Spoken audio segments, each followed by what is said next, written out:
দেখেন এখানে কিন্তু একদম নিচু পানি আছে।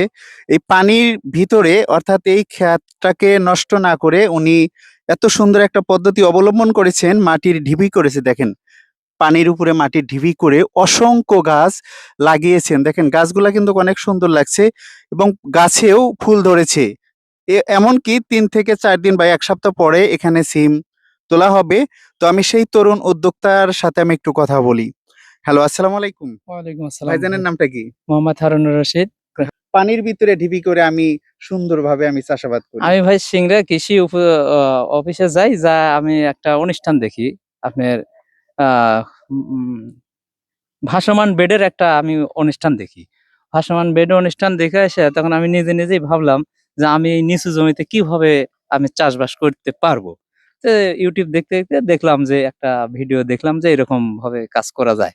সেই ভিডিও দেখাতে আমি ওইখান থেকে শিক্ষা নিয়ে আমি এই জায়গায় আবাদ করেছি।